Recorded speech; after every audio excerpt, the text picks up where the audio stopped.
At my mom's second wedding, tags on my kids read cleaner's kid. Her new husband smirked. Your and your kids just staff here. No chairs, plates, or place. Mom laughed. Food is for family. I pulled off the ring, grabbed my kids, and said, then we're no longer your family. Their smiles vanished, and that was only the beginning. My name is Tony. I'm 37, divorced, and a dad to two kids who think pancakes fix everything. I own a small cleaning company with a loud vacuum, a quieter van, and a logo I drew myself at 2 a.m. when bills were due. To my family, I'm the guy who shows up, rolls up his sleeves, and makes it go away. Older brother to no one. Only son to a mother who loves attention like other people love oxygen. Son-in-law to no one anymore. Employee to everyone who thinks family favor means free. I'm good at making messes disappear. I grew up doing it. Last month was my mom's second wedding. Big rented glamour. Gold chairs with white covers. A fake flower arch that smelled like glue. A venue that looked expensive until you noticed the chips on the baseboards. The kind of place where the staff knows which bathrooms to lock so guests won't discover the broken faucet. Mom called the wedding a fresh start. Her fiancé, Rick, called it a production. When she told me the date, I said, we'll be there. When she said, could you help with the cleaning? I said, of course. That's me. Of course. I took my kids, Jake, 9, and Lily, 6, to get little shoes that hurt and outfits they'd outgrow by the next rainstorm. I ironed my shirt on the bed because my ironing board lost a fight with a closet door years ago. I packed a plastic tub of supplies in the van, trash bags, glass cleaner, microfiber cloths, because Mom said the venue wanted extra for cleaning, and why would we pay when you have a company? We arrived through the side entrance because Mom said, vendors use the side door, honey. She said it like it was helpful, like a tip, like she wasn't slotting me into a role before I even walked in. Inside, servers set out glassware. A DJ tested the speakers with the same song on loop. A coordinator with a clipboard marched like a general. I scanned the seating chart, found the fancy letters, traced them with my finger, looking for Tony or grandkids. Nothing. I told myself there was a kids chart somewhere else. I told myself Mom would sort it. I told myself I didn't need a card to feel like family. Mom swooped in with a silk robe and a cloud of hairspray. There you are, she said, kissing the air next to my face. There's a streak by the bar. The coordinator is having a fit. Just do your magic. Hi, Mom, I said. Hi, Grandma, the kids said. Hi, sweeties, she said, and looked past them at the champagne. I put the tub down and did what I'm good at. Made other people stress my job. A woman with a lanyard walked up holding a roll of printed tags. These are for staff and vendors, she said briskly. She peeled off 3 and handed them to me like she was giving out raffle tickets. I looked down. Tony, cleaner. Jake, cleaner's kid. Lily, cleaner's kid. Jake frowned. Dad, why does mine say that? Before I could answer, Rick slid in smelling like beer and aftershave. He clipped Lily's tag on without asking. Gotta keep staff labeled, he said, grinning at his own joke. They're not staff, I said. They're your step-grandkids. He smirked. Today they're with you. Today you're staff. Mom appeared behind him, saw the tags, and gave a tiny laugh. It's a venue thing, she said. Don't be sensitive. Then, over her shoulder, where is that florist? If she's late. I swallowed the heat rising in my throat. Where are we sitting later? I asked. So I can put the kids' stuff down. She waved a hand. We'll figure it out. Can you wipe the mirrors in the bathrooms? They smear. I checked the mirrors. I checked the sinks. I checked my gut, which was telling me we had no place. 10 minutes later, I confirmed it. No chairs, no plates, no place cards. Not for my kids. Not for me. I found Mom near the bar and asked again. She didn't meet my eyes. You're not on the guest list like that, she said softly. Like she was telling me the weather. Your staff today? It's a rule. Food is for family. She smiled, and the smile hurt more than the words. Food is for family, she said again, and someone behind her laughed. I looked at Jake and Lily sitting on an upside-down crate by the kitchen door, swinging their legs, wearing plastic lanyards that told strangers exactly where we stood. Something in me tilted. Not a crash. A slow, sure lean toward the only door that was ever going to let me breathe. And that was just the first moment. People think explosions happen without a fuse. They don't. There's always a long, stupid rope of little sparks no one notices until it hits the powder. My fuse started when I was 15 and my dad left. Mom says he abandoned us. I remember it more complicated. He was tired. He was broke. They both screamed. He left. We stayed. The bill stayed too. I got a job at 16 cleaning a gym after hours. They paid cash. I learned fast that other people's sweat doesn't care about your homework. I'd go home, smell like disinfectant, and count tips in the dark. Mom would take some just until Friday and forget to put it back. "You're my rock," she'd say, hugging me with the hand that took the 20s. We're a team. We were a team like a bucket and a hole are a team. At 18, I tried community college. Work, class, work, class, work. The math didn't add up. The van needed brakes. The rent went up. Mom needed a little help with the electricity. I dropped classes and picked up clients. Houses, then offices, then rentals. The company grew the way rust grows. Everywhere, slowly, and because something else didn't get done. Mom became my first client. She paid in compliments and guilt. "You want your own mother to pay you? After I raised you," she'd say, handing me a sandwich while I scrubbed her stove. Family is different. When Rick showed up, he brought the smell of sawdust, a stack of thin gold chains, and a voice that filled any room whether it needed filling or not. He owns a small construction company, which is a polite way of saying he knows guys who know guys, and sometimes the money arrives. Sometimes it doesn't. The first thing he said to me was, "So you're the maid?" He laughed like he expected me to laugh too. Mom laughed before I could decide. Rick liked me when I was useful. He liked my van, my shop vac, my willingness to show up on short notice. He liked that I didn't ask questions about the cigarette burns on rental carpets or the mystery stains on drywall. He did not like when I said no. There was the truck. He wanted me to co-sign for the business. I said I couldn't. "I've got kids," I said. "I can't take on that risk." Mom called that night. "I'm disappointed, Tony," she said, voice like a shut door. "Rick supports us. You know how the system treats contractors. You couldn't help? After everything I've done for you." Everything she'd done. The list is longer than the receipts she never kept. When my marriage ended, I moved into an apartment with thin walls and angry pipes. Custody split. 2 beds for kids, 1 pull-out for me. I worked days and some nights. My hands cracked in winter. My back learned new curses. Mom offered opportunities. She needed move-out cleans at Rick's Rentals. She needed weekly spruce-ups at their house. She needed me. Always, and always for free or later. Later meant never. She bragged about me online. "My boy owns a business." She'd post with a picture of a sunset I didn't see because I was cleaning someone else's oven. Offline, she'd tell her sister, "He's not really career. But he's handy. Good with a mop. Reliable." I know because one day she butt-dialed me and I listened to myself shrink by inches. The wedding shuffled into planning like a deck of favor cards. "Could your guys set up chairs?" Mom texted. "The rental company charges extra. Can you do a deep clean the night before?" The venue quoted $600, highway robbery. "Could you cover the bar deposit for a week?" Rick's cash is tied up. You know how it is. I said yes to more than I should have because I wanted my kids to see me be a good son and because I am dumb about hope. When I asked, "Where will the kids sit?" in the family chat, the bubbles said "seen," and nobody typed back. I told myself the silence meant working on it. It meant we forgot. It meant anything but what it meant. The night before the wedding, I dragged 2 employees to the venue, unlocked the back, and cleaned until midnight. We scrubbed bathrooms that had bad attitudes. We polished mirrors so clear they made the room look expensive. We stacked fresh liners in every trash can. I left it better than we found it. That's what I do. In the morning, I ironed again, packed snacks for the kids, and reminded them to say please, even if no one else did. We drove to the side door, the vendor door, and got our tags. I kept telling myself small lies. They're just tags. It's just the venue. They'll pull us to a table later. Grandma loves you. Rick likes jokes. Then I saw my son reading the words cleaner's kid like they were a word problem he couldn't solve, and I felt the little lies burn down to the big one. The big lie was simple, that I could be both their cleaner and her son, and it wouldn't cost my kids anything. "Where are we sitting?" I asked the coordinator. She pointed with her chin. "Staff room's back there." "We're family," I said. She blinked like I'd told a joke that didn't land. "Talk to the bride." I talked to the bride. "Food is for family," she said and laughed. There it was. Not a spark. The fuse hitting powder. 10 minutes before the ceremony, the room got loud.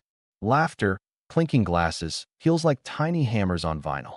The DJ announced something to nobody listening. My kids sat on a crate by the kitchen door, swinging their legs like patient birds on a wire. Rick came over with two men who looked like him at different stages of sunburn. He slapped my shoulder. After the vows, move those crates, he said. Don't block the servers. We want flow. His friend nodded at the kids. They yours? Rick laughed. Cleaner's kids. Part of the package. Package. My son flinched like the word hit his ear wrong. Take the tags off, I told Jake. Grandma said he started. Take them off, I said softer. He unclipped his. I took Lily's off myself and pocketed both lanyards. I felt the plastic edges bite my palm. Rick smirked. Security, buddy. Staff needs badges. We're not staff, I said. We're supposed to be family. Mom arrived like a hurricane pretending to be a breeze. What's this? She asked, eyes already scanning the room for cameras. Tell them, I said. My voice surprised me. Calm. Tired. Done. Tell them we're family. Tell them my kids have seats. Her eyes flashed the same warning they used when I was 8 and chewed too loud. We'll talk after, she hissed. Don't ruin my day. Jake's hand slid into mine. Did we do something wrong? He whispered. No, I said. I felt something in me lock into place like a tool clicking home. You didn't. I turned to Mom and Rick. You want me as staff? Staff gets paid and has contracts. You want me as family? Family gets seats and food and respect. What you want is free labor and cute photos. I'm done being both and getting neither. Rick rolled his eyes. It's a seating chart, not a morality play. I pulled the ring she'd given me at 18 from my pocket. She'd called it our circle. She'd said, family looks out for each other. I had believed her. If food is for family, I said, we're not your family. I set the ring on a table next to a card that read Rick's best man. The card looked so sure of its place. Don't you dare, Mom whispered. You'll regret this. No, I said, picking up Lily and squeezing Jake's hand. I regret staying this long. We walked out through the side door we'd used to come in because that was the only door anyone had opened for us. Behind me, Rick shouted, you and your kids are just staff here, like he was announcing the weather. I didn't look back. The car was quiet except for the sound of Lily's shoes tapping the seat. Jake stared at the place where the lanyard had been like his shirt might tell him what to feel. Are we in trouble? He asked finally. No, I said. We left a place that wasn't treating us right.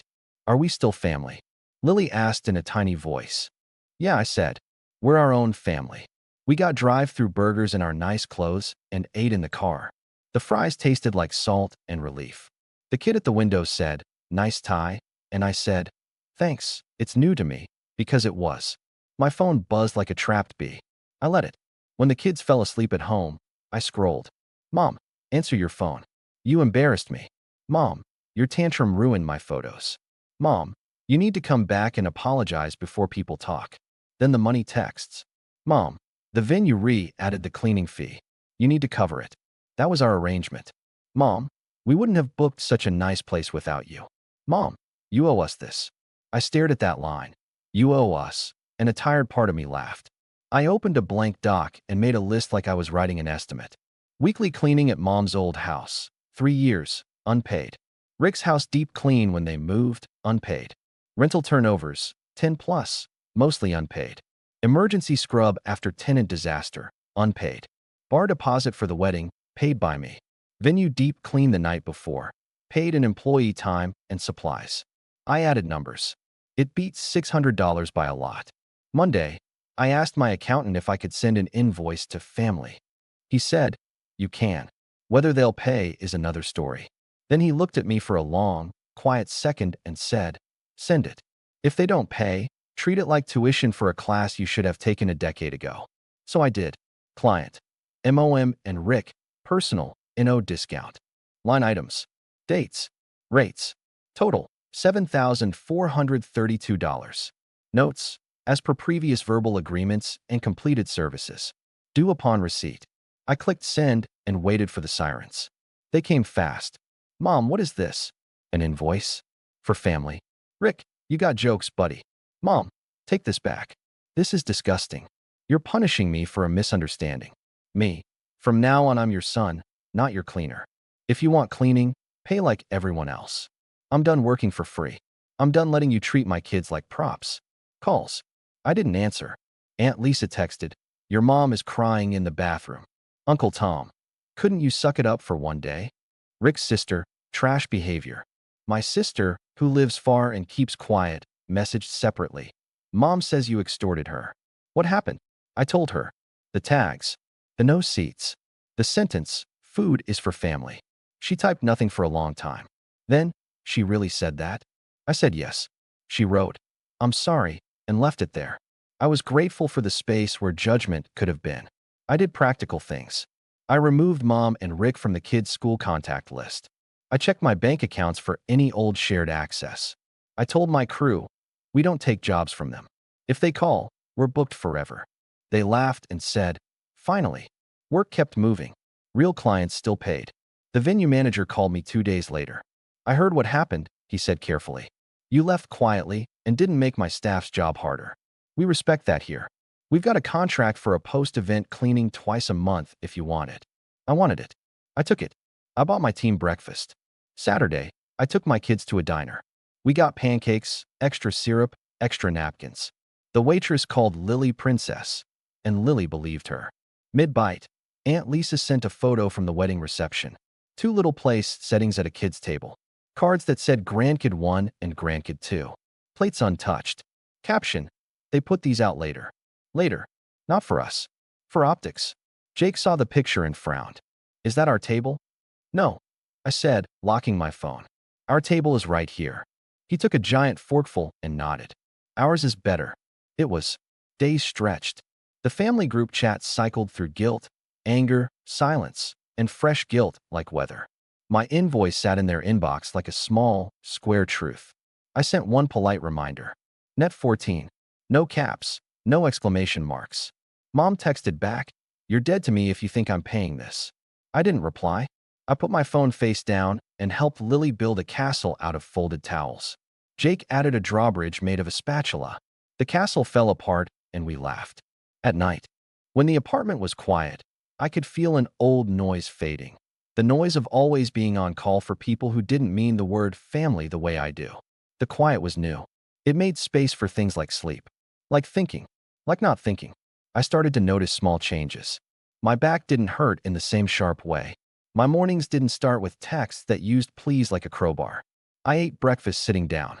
The kids stopped asking, "Are we going to Grandma's this Sunday?" Because the answer was no, and the no wasn't a punishment, it was a boundary. The few people who matter showed up. Mark, my accountant, sent an email, "Proud of you." My crew put a post-it on the van's dash, "No free rides." My neighbor, Mrs. Grant, left a pie on our door with a note, "Heard a bit. Proud you protected those babies."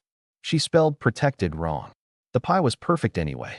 My ex and I had a real conversation that didn't end in stress. I told her what happened. She said, "I'm sorry," and meant it. She also said, "I've been telling you for years," and we both laughed because she had, and I hadn't been ready. I saw Mom once in a grocery store aisle. She pretended not to see me. I didn't chase her. The day the invoice hit 30 days unpaid, I marked it right off in my system and took a breath that felt like opening a window. Not because the money didn't matter, but because I finally believed the bigger math. Paying to keep a seat at a table where your kids are not welcome is the most expensive bill you can ever carry. 3 weeks and a handful of days later, my life is smaller in all the right ways. No weekly drives to scrub a house where my kids can't touch the good cups. No popover, texts that mean cancel your plans. No pretending the joke isn't that I am the joke. We have our own jokes now. Jake says, "Food is for family," when he passes me the ketchup, and we grin because we took the sentence that hurt us and made it ours. Lily calls any table we sit at our table, even if it's a park bench with splinters. I like the way the words feel in her mouth. Sometimes I think about the ring sitting in a dish on my dresser. I pick it up. It's heavier than it looks. I remember the day Mom gave it to me, the way she said circle and always like spells. I remember believing her. I don't anymore. Not in the way that kept me small. If there's a moral, it's simple enough to fit on a post-it. You don't owe anyone your labor, money, or silence just because they share your blood. People show you the fine print when they think you won't read it. Mom showed me mine printed on a cheap lanyard. Cleaner's kid. Rick, read the clause out loud. "You and your kids are just staff here." I read it, finally. Then I wrote my own. My contract says my kids eat first. My time has value. My boundaries aren't negotiable. Tables we sit at are ours because we're at them. If you can't offer a chair, I can offer a door. Will I ever speak to mom again? Maybe. People change. Sometimes the only way they change is when you stop making it easy not to. If she calls me and says, I'm sorry. I was wrong. I hurt you and your kids. I'm going to do better. I'll listen. If she says, you owe me, I'll hang up. In the meantime, I have pancakes to flip and towels to fold with small hands that turn everything into forts. I have a business to run for clients who sign checks with my name on them. I have a life where I'm not a prop in someone else's production. Last night, Lily fell asleep on my arm during a movie. Jake woke me up at the credits and said, Dad, you were snoring. I told him that was impossible, then did a dramatic fake snore until he snorted milk out his nose. He laughed so hard he hiccuped. Later, loading the dishwasher, I thought about the side door at the venue, the one labeled vendors. We entered through it and left through it. I used to think that meant we were less. Now I think it meant we knew the way out. We have our own door now, our own table, our own ring, if we want one. 3 people, 2 kids and a guy with tired hands who finally learned he's more than a mop. Food is for family. So is respect. So is peace. So is a paper plate with syrup on it at 8 p.m. On a Tuesday when homework is done and the living room looks like a toy store exploded and nobody cares. That's the ending and the beginning. I'm not waiting in the back anymore. I'm not wearing someone else's tag. I'm not asking if there's a place for us. There is. We made it.